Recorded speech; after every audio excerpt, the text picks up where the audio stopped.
বন্ধুরা, এখানে আমি এক ছাঁচি কুমড়ো কেটে নিয়েছি আর কটা লঙ্কা নিয়ে নিয়েছি, আর এখানে ডুমো ডুমো করে আলু কেটে নিয়েছি। এবার রান্নাটা করব। আমি কড়াইতে তেল দিয়ে দিচ্ছি। এবার আমি কেটে রাখা আলু দিয়ে দিচ্ছি।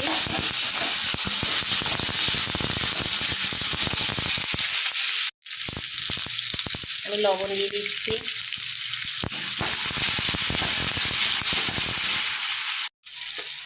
এবার আমি এর মধ্যে কিছুটা মুগ ডাল দিয়ে দিচ্ছি।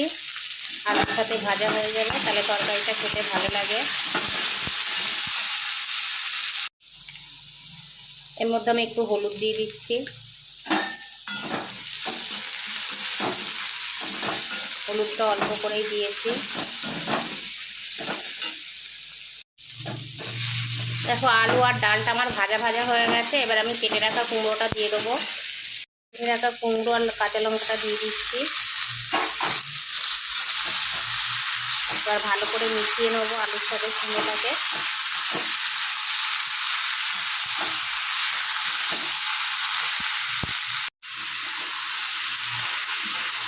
দেখো বন্ধুরা, অনেকটা মজে এসছে। এবার আমি এর মধ্যে একটু জল দিয়ে দেবো ভালো করে সিদ্ধ হওয়ার জন্য।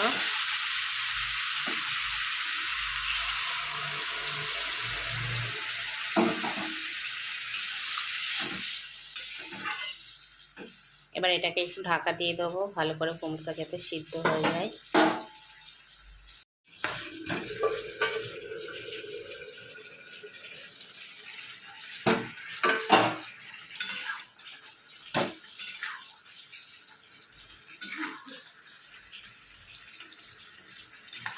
আলুগুলো সিদ্ধ হয়ে গেছে, আর একটু হবে, তারপরে আমি নামিয়ে নেবো। আমি কিন্তু এর মধ্যে কোনো মশলা দিইনি। এটার মধ্যে মশলা না দিলে তরকারিটা বেশি ভালো লাগে খেতে।